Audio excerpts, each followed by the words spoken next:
Namaskar everyone, I am Devashish back again with my analysis on the ongoing Lok Sabha elections. Today, when we are already done with two phases of elections and 190 seats, 189 seats have technically already been voted for, uh, today we will analyze first um, why there has been lower voter turnout compared to 2019 elections and what's going to be its impact, and which alliance, whether it is the ruling alliance of NDA or the opposition alliance of India alliance, which one is going to benefit from this lower voter turnout, what is the scenario, what are the ground realities.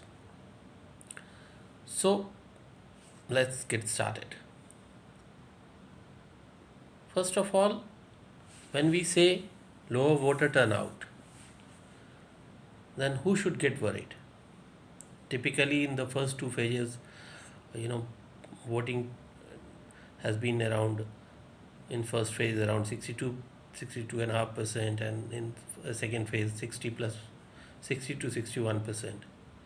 So a drop of 4% or 5% from last elections, because last elections we got the historic turnout of more than 65.5%, which is highest in all the elections so far in India. So should NDA be worried? Should Modi be worried? Or is it something to rejoice for the opposition alliance? Let's understand the facts. First of all, uh, when we say lower voter turnout compared to last elections, I think it's not an apple to apple comparison. Why we should not be concerned about last elections? Because when 2014 was uh, a vote for change, the voting percentage increased from 57% in 2009 to 64.5% in 2014. So clear jump of 7.5%.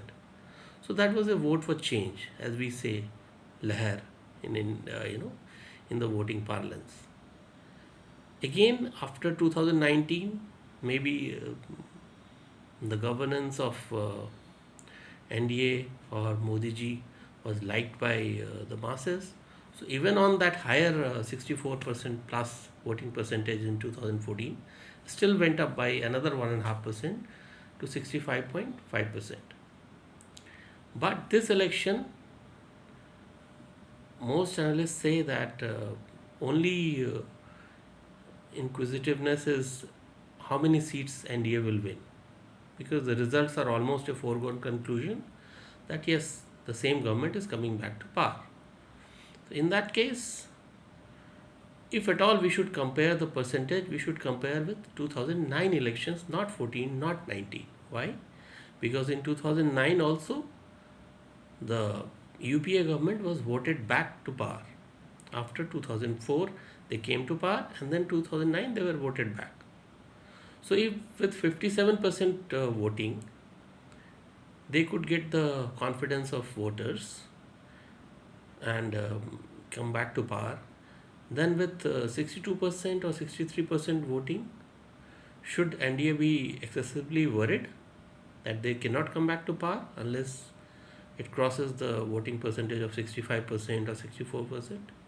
Definitely not. I think NDA should not be worried about it. This is more of a reimposing the faith, not a Lahar election. So, voters to a certain extent from both sides, I mean, those who vote for NDA and those who vote against NDA, might be little, they have a lesser incentive to come out and vote. So, they feel that their voting is not going to change anything, if at all. So, voting percentage is declining. But is it the only factor? People thinking that it's a foregone conclusion, so we should not vote. No. Apart from that, also there have been some regions which have been different for various states, should we call it. Like for Tamil Nadu, which went to poll in first phase, the main reason was, as the analysis from southern political pundits are showing, that the cadre or the polling agents of AIDMK were almost not to be seen. Even if they were there, they were just to mark their attendance. No Entu, they are going to be relegated maybe to the third position, whereas the BJP, which didn't have a base in Tamil Nadu, might have a voting percentage of maybe 25-20% and could be second after DMK. How many seats BJP will win? Not many, maybe, but maybe 2, 5, whatever. But they could be the main opposition, the number 2 party in maybe in 30 seats. I mean, being in first and second position put together, out of 39, maybe 25 to 30 seats, BJP could be within the first 2 slots. So that's going to be a major change. So when a AIDMK voter sees that their party is not going to make any impact, and traditionally he cannot vote for DMK, and he can't vote for BJP either, because some of them will be very devoted. Of course, a big chunk of AIDMK voters are shifting to BJP, because BJP has got a very able, leader who resigned from his IPS job, Mr. Annamalai, and he has led a very, very aggressive campaign. Nothing to take away from him, but to build from a very minuscule voting percentage to suddenly go up to a 30 plus kind of voting percentage where they can start converting votes in one election may not be possible, but yes, they can win few seats. They will be the main opposition now.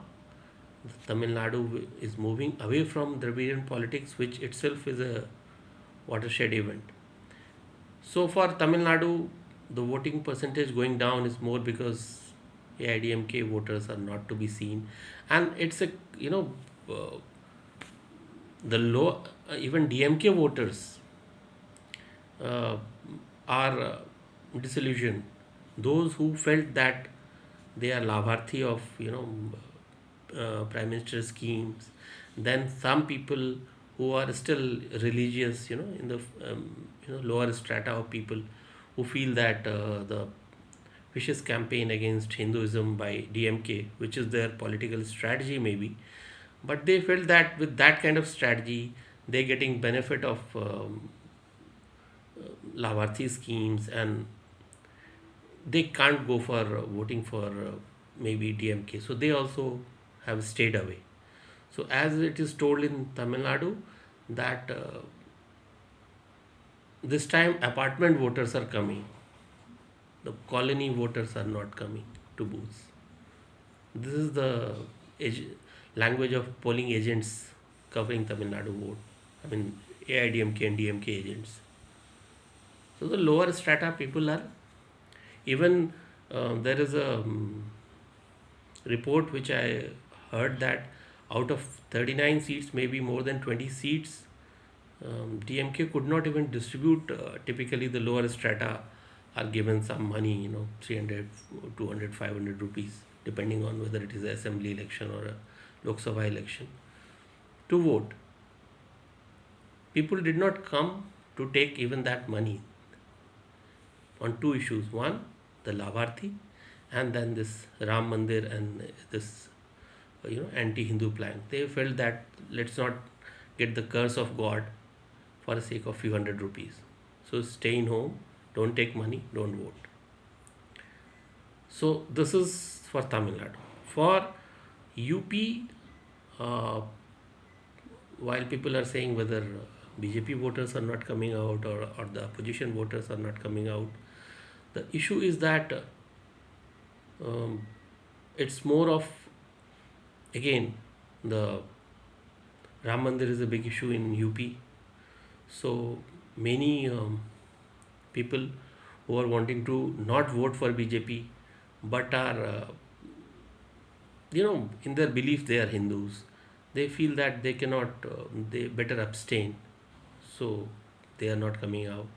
Then this whole fiasco of Samajwadi Party of changing candidates one after another, sometimes announcing second candidate, then third candidate in many constituencies, around 5, 7, 8 of them. Even day before yesterday, Akhilesh filed from his nomination as a very surprise. So last minute changes has not gone down well with the agents and cadre of Samajwadi Party. So they are not enthused, and maybe they could not bring out the voters in large numbers. That is also a one factor. Plus, there is one more factor on which I am getting a check done, but I will get a verification by the time third phase is voted for. And even if in third phase, if the voting percentage is down significantly, then that reason will be confirmed, sort of. So I will tell you in my future videos. So I think by and large, NDA is doing pretty well so far. Depending on their base, they were not present in Tamil Nadu, Kerala. So the seats that have gone into poll, out of that 60 seats, they were hardly present. Even now, they might win 3, 4, 5 out of that 60. But still, they should be 100 plus in the 190 seats that's gone so far, maybe 105 plus. So if you remove those 60 seats where they were not present, and this time they are trying to improve their vote share and maybe win a few seats, so still they are cracking 105 out of 130 remaining, which is 80% strike rate. That is my assessment. Now, why I think that BJP should not be worried and they should come back to power handsomely is that there are few things which you must keep in mind. BJP is a cadre-based party. Their, you know, system of starting from the Panna Pramukhs to booth level agent to, that kind of cadre-based approach. And on top of it, Mr. Modi clearly telling the Karyakartas that each booth must try to get 370 votes extra to enthuse them in the beginning. So there is no reason for us to believe that BJP or NDA agents will be lacking in their efforts, will not be able to bring out their voters. Up 1 or 2 percentage points here and there might be there, but not a big impact because now the elections will move towards the strongholds of NDA. 64 seats of UP yet to go to poll, 25 seats of one already elected, so 26 seats of Gujarat yet to go to polls. Similarly, majority of Madhya Pradesh. So these places, I mean, more than 95% strike rate will be there for 95% strike rate will be there for BJP. So there is no reason to worry, and you should also feel that if by doing some work like some maybe demonetization and these kind of issues which BJP took in its first term between 2014 and 19, where many people felt that it impacted business and economy and were not very sure whether they were the right steps. I mean, still the voting percentage goes up and they get from 282 to 303. So we should keep in mind that post 2019, what all NDA government has delivered. They have delivered on doing away with Article 370, and the inauguration of Ram Mandir after its construction, COVID management, in a crisis, in a health crisis of century, where even WHO came to openly praise the stance and approach of Indian government, their app-based, seamless approach of, 220 crore vaccinations. So these things have happened in 2019, post 2019. So there is no reason that the people will not have faith in them, and the government for supposedly on these three issues that I have told you: COVID management, Article 370, Ram Mandir. Majority of the countrymen are in sync with the government doing good. So government should reap benefits from it, the ruling alliance. So this is my take for now, and I have already told you that my projection for first two phases is 105 plus minus 4 so far for NDA, and in the coming videos I will keep you updating with anything new that is there on the horizon, or phase wise analysis. So you should feel, if you are a NDA supporter, you should not feel disillusioned.